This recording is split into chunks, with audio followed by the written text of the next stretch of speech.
Hello, hi, and how you doing? It's a new year, and the new year is 2025. 5 years ago was 2020, and 10 years ago was 2015. Boy, this time just fly. And what's this year's resolution?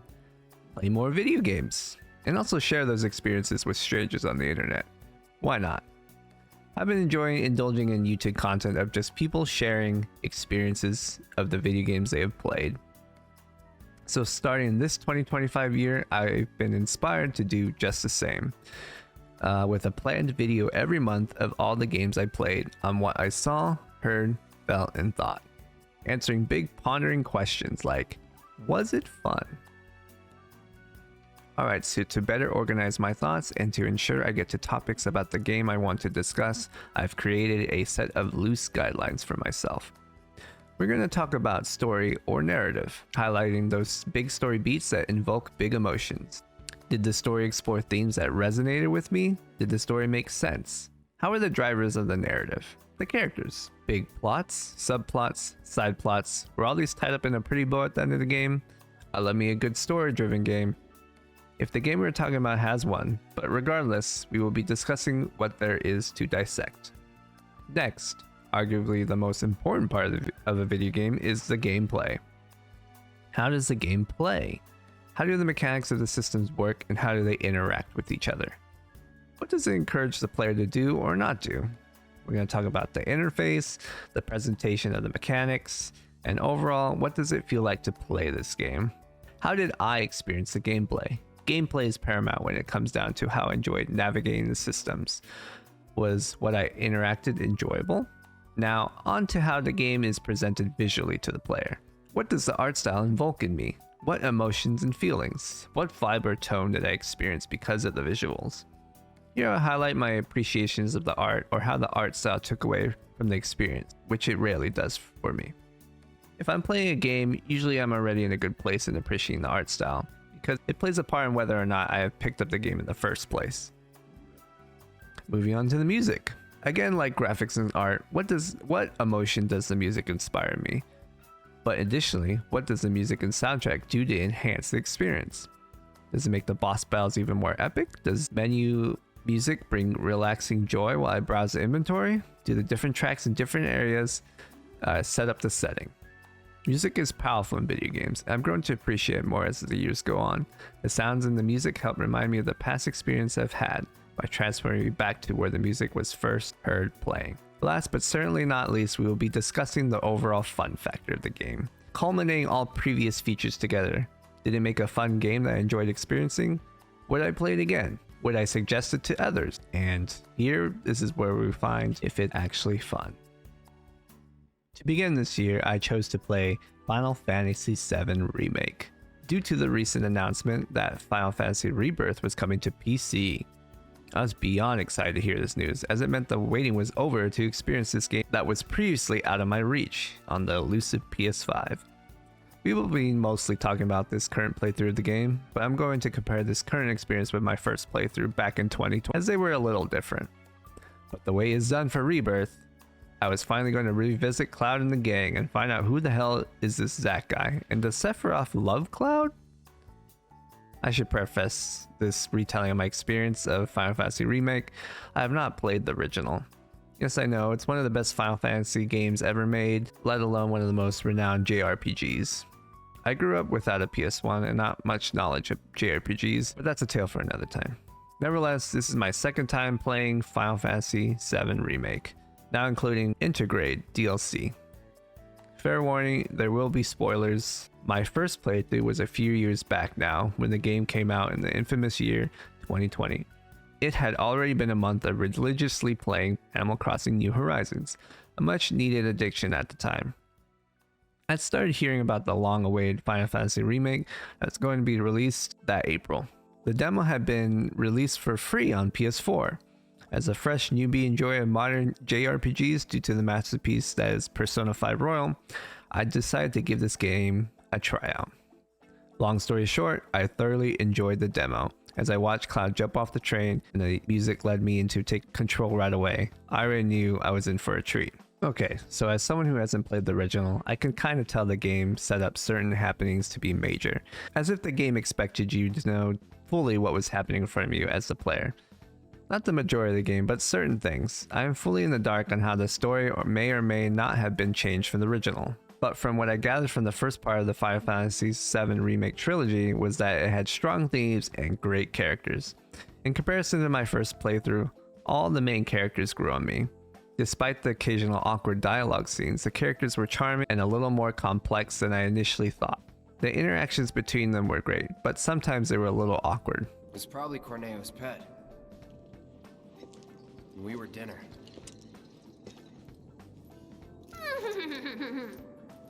Hey, you don't believe that crazy story of his, do you? Shinra. Ultimately, all the main characters are present to further enhance the main boy, Cloud. The silent type, short-worded, wannabe emo, chocobo-haired, strong-armed merc boy, haunted by a past love? I adore Cloud, and you can see him grow throughout the game with other characters rounding him out. I think the best way to describe other characters around Cloud is to highlight the relationship with him. Tifa, Cloud's hometown sweetheart. Punches first, conflicted, kind-hearted, pretend damsel in distress, and Cloud's push and pull. On the surface, Tifa is just a pretty face, but as you get to know her, she is way more badass than all the other characters combined. She acts like she needs Cloud, but in reality, Cloud needs her, because she carries him and pushes him to grow. Barrett, big, loud, buff guy, gun, arm having, planet loving, daughter having, comedic relief, shoot first, big hearted, and Cloud's bro, who checks him as a caring father would. Looking at Barrett, you would think he's a bullheaded tough guy who's here to tear things up like Rambo, but he's a dad who holds a lot of honor. He almost acts like the foil character to Cloud. Cloud and Barrett are pretty different from each other, but in the end, they start complementing each other as Barrett begins to see what Cloud is really about. Aerith, the bright, sunny flower, sheltered, strong, slightly unhinged, here for a good time, and Cloud's bright light to follow. Aerith is your sheltered country girl who can sing, dance, and is overall very talented, or at least seems like she would be. Aerith doesn't hide who she is as a person. She wears her heart on her sleeve because she can take almost anything thrown at her. She acts like Cloud's guiding light throughout the game and is there to occasionally provide relief when things get tense during the story beats. The characters in Final Fantasy Remake are one, if not the strongest part of the game. Some of the dialogue writing falls flat for me, but I can easily ignore their shortcomings due to the story being strong and well written. Well written as in the story is comprehensive for the most part, and I enjoy the themes. Some of the pacing elements were a little weird. Characters will quickly leave behind what has happened and continue forward for the sake of moving forward the plot. Keeping in mind, this is analysis of 1/3 of the whole comprehensive story that is Final Fantasy VII, so a lot is left up in the air at the end of the game. I don't really want to go through an entire summary of the game's story since there would be so much to cover. I'm going to highlight parts of the game I enjoyed most, however. My overall favorite part of the game is when Cloud had to get approval from the trio. Wall Market is fun to explore and has a lot of fun parts to interact with. The vibe of small Vegas is fun to be in. The trio are a good set of characters, but my overall favorite scene is when Cloud is trying to get approval of Andrea Rodea. The dancing minigame caught me way off guard when I first played the game. I was stunned and laughing so hard, and even my second playthrough, I couldn't even help but laugh seeing Cloud bust out his moves. Seeing Aerith's reaction to the whole situation was gold as well. Cloud being dressed as a beautiful woman was just pure fun to experience. Overall, the story takes its time for you to get to know each of the characters and watch them grow throughout the game, which I very much appreciated. The narrative as a whole is good, and I enjoyed the themes that it had. It had epic moments and some confusing moments. The end being one whole happening that didn't make sense to me on my first playthrough, but as I paid closer attention to it this time around, I get it. Some of the stuff I think was supposed to go over in my head, like Zack and this alternate timeline maybe? Not sure about that, but it just makes me more excited to play Rebirth. Alright, let's talk about the gameplay. There are levels, weapons, and 2 different armor pieces per character. Each weapon has a unique ability attached to it, which you can master and have the ability on the character without the weapon equipped. Barrett even had a weapon that made him melee, which is cool that's an option. Both armor and weapons have a certain number of materia slots. Materia is the most interesting part of the gear system in my opinion. Each materia has a set ability and level. You can level up simply by using it and it gets stronger. What makes materia fun is the ability to slot in custom builds and even find ways to get them to synergize and build a unique party loadout to take on your foes in combat. I really enjoyed doing this with my party and mastering weapon abilities. It was tedious leveling up weapons, however. Yeah, it was cool each weapon had a skill tree where you could buff and attack, magic, and get more materia slots and others, but the menu to go in and out of it was slow. It would play an animation every time you entered the screen, and it was slow to navigate the power-ups, which didn't feel fun. Armor was simple, and I aimed toward higher stats and more materia slots on armor. Combat is very interesting. Definitely haven't really played a game like it, personally. I say combat is one of the stronger features of the game. I know Final Fantasy VII Original is purely turn-based. For the remake, the developers decided to go with a semi-hybrid type of combat. For me, it's very similar to Dragon Age Origins combat, where everything moves in real time, but you can essentially pause briefly to use spells and abilities for each character. The ATB system is fun to use and encourages you to switch between controlling characters often. Basic attacks grant ATB bars, which you can spend to use spells, abilities, and items. Managing the ATB bars and deciding which abilities to use at what time and consistently switching between characters makes for a blend of fun combat. Additionally, there are summons and limit abilities, which are basically summoning an extra damage source and ultimates to do tons of damage. Acquiring new materia was done through an NPC called Chadley. You essentially did tasks during combat to unlock new materia and summons. This added a nice extra thing to track and do when fighting enemies. I thought it was a fine system. That basically sums up all the gameplay elements that I interacted with, excluding the minigames, which I skipped for this playthrough, so I could finish it for Rebirth. I did play a few on my first playthrough, and they were fun, as far as I can remember. One negative thing that I didn't like too much was navigating throughout the world.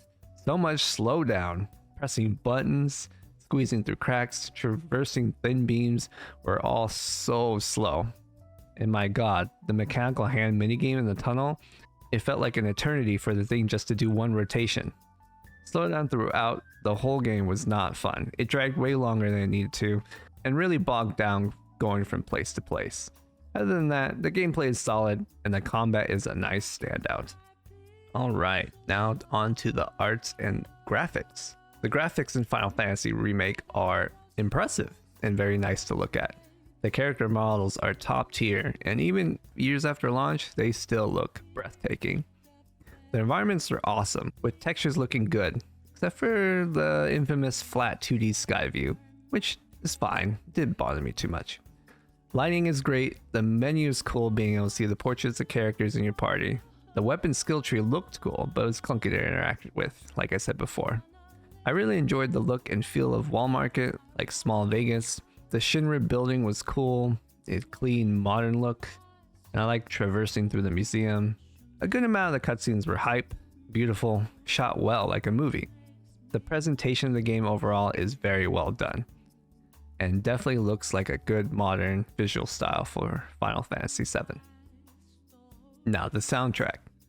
I mean, what more can I say that hasn't already been said about this soundtrack?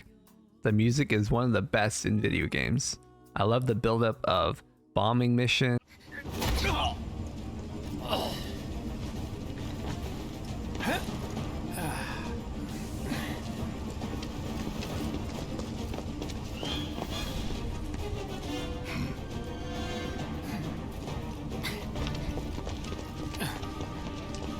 Get down here, Merc.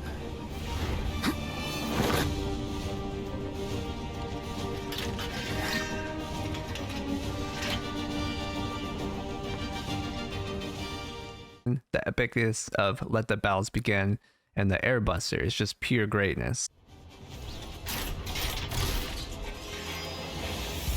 Are you alright?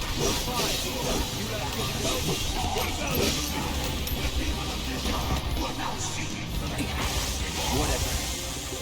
Don't overdo it. All right, watch and learn. Bring it home. I got this. No need to. Almost every track is music to my ears. The soundtrack could stand on its own, but all it does in Final Fantasy Remake is enhance the experience even further. Definitely one of the strongest features of the game. Is it fun? Is Final Fantasy Remake fun? On my second playthrough, I can confidently say yes. I rarely play games twice, and when I do, it means I enjoy the game a lot. Despite the slowdowns and the occasional awkward dialogue and the clumped weapon skill tree, Final Fantasy Remake is fun. With its strong, entertaining characters, great combat system, and epic soundtrack, it makes for a good time, and I enjoyed my time with it. Before we move on to other games, I want to talk about the DLC I played for the first time this month. In preparation for Final Fantasy VII Rebirth, I wanted to play Final Fantasy VII Intergrade for the first time to fully get an idea of who Yuffie is. Previously, the DLC came out exclusively on PS5, which I don't have access to, so unfortunately I wasn't able to play it until now. The DLC's purpose for me was to introduce Yuffie to the game. It was relatively short. It takes place in Midgar right before the fall of Sector 7's pillar. Yuffie is part of Wutai, another group opposing Shinra. Apparently Shinra had been waging war with their people for a while now. Yuffie, ninja, hyperactive, almost annoying, childish, cute, naive, and a skilled girl. She almost gets on my nerves, but comes off as charming in the end, thanks to another character in the DLC. His name is Sonon. I really enjoyed him and his relationship with Yuffie. At least their interactions were enjoyable. Yuffie's goal in the DLC is simple, and it was to steal the ultimate materia. It was rumored Shinra was developing one in their weapons manufacturing facility. Yuffie gathers intel from members of Avalanche. She recruits Sonon and makes her way into Shinra's base. There she fights several Shinra's automated weapons and makes her way through with Sonon, and encounters the lead of the weapons manufacturing division, Scarlet. As Yuffie and Sonon fight off her machines to get to their ultimate materia goal, they find out that she wasn't done developing it just yet. She then sicks a super soldier on Yuffie. This super soldier might be someone I'm supposed to know if I played the originals, as well as the guy Shinra is hopping into their VR database. Purple straitjacket guy wipes out a bunch of Shinra soldiers and comes for us. Yuffie and Sonon fight him off, but then he revives. He's about to kill Yuffie, but then Sonon sacrifices himself for her. This plays back into his backstory, as his now deceased sister was killed by Shinra's machine. So he takes a stab for Yuffie as redemption for his past regret, not being able to save his sister. Yuffie gets out, distraught from losing him, but then is also faced with watching Sector 7 plate fall. That's where the DLC ends. It's definitely a side story, but I'm glad I played it for the context around Yuffie. The gameplay for the DLC is pretty much the same thing as the base game. I really enjoyed the turtle minigame finding the posters. The songs around the posters, I noticed, were very cool. What I noticed that changed a lot was navigating through the levels. It was way faster and more smooth compared to the base game. It felt more like I was a ninja jumping around and climbing quickly. I appreciated this addition to the DLC. In conclusion, that sums up the single player games I played for the month. I have started playing Rebirth during the making of this video, but I want to talk more about that in February's video. But let me tell you, Rebirth is a juicy game, and I'm thoroughly enjoying it so far. Now I'm going to just talk about the other games I played this month. Games I played this month included Balatro. I played Balatro for the first time this month, and I get it. I played a few rounds, got the hang of it, then kept wanting to play more for a few days. It was very fun and addictive. Loved seeing that number go up.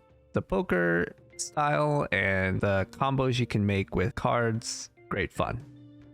Marvel Rivals is a game I've been playing with my friends. I really like the character cast. It's a hero shooter very similar to Overwatch. The game is fun with friends and I enjoy playing all the roles. The added content updates have been keeping the game fresh. I started playing Path of Exile 2 with my wife. I like the more involved gameplay of ARPG in comparison to Diablo. Gems took a bit to understand, but once I got the hang of it, it's fun to slot around to find a fun build. I'm playing a monk. We just got to Act 2. Another game with friends I've dabbled in is the Supermarket Simulator Together. It's exactly what it sounds like. It's just like Supermarket Simulator where you run around, stock, manage, expand, and sell grocery goods. But now you can play with others, which makes the gameplay more enjoyable as you can delegate duties and make an even bigger market. Customizing the aisles and making money is fun in the game. My plans for this next month.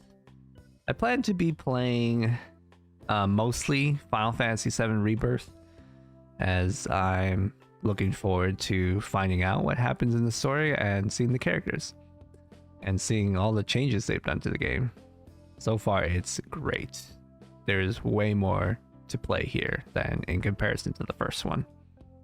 In anticipation of new games coming out in February, I'm definitely going to be playing Yakuza Pirates in Hawaii, or whatever the official title is. I've just been calling it Yakuza. I'm very excited for that game. I'm a big fan of the Yakuza series. I come off high off of Like a Dragon Infinite Wealth. Fantastic game. I've been seeing all the trailers and marketing for the Yakuza and couldn't be more excited. Definitely day one purchase for me. The other day one purchase in February, it is a packed month. Monster Hunter Wilds. I'm going to be playing the heck out of that. Big Monster Hunter fan ever since Monster Hunter Worlds came out. I played Rise on Switch and also PC. I'm looking forward to playing more PC Monster Hunter. This one looks just fantastic. I cannot wait to dive into that game. All right, thank you for watching. This is my first video of all time on my gaming experiences on YouTube. It was fun to make, and I look forward to the experiences I'm going to have this coming month and sharing it again. I hope to see more people sharing their own experiences with video games. I would love to see in the comments on what you've played this past month and what you're looking forward to in the next. I would also greatly appreciate any feedback for the next video, as I'm always looking to improve. Well, this is the new year, 2025, 1 month down. Thank you again, and hope to see you in the next one.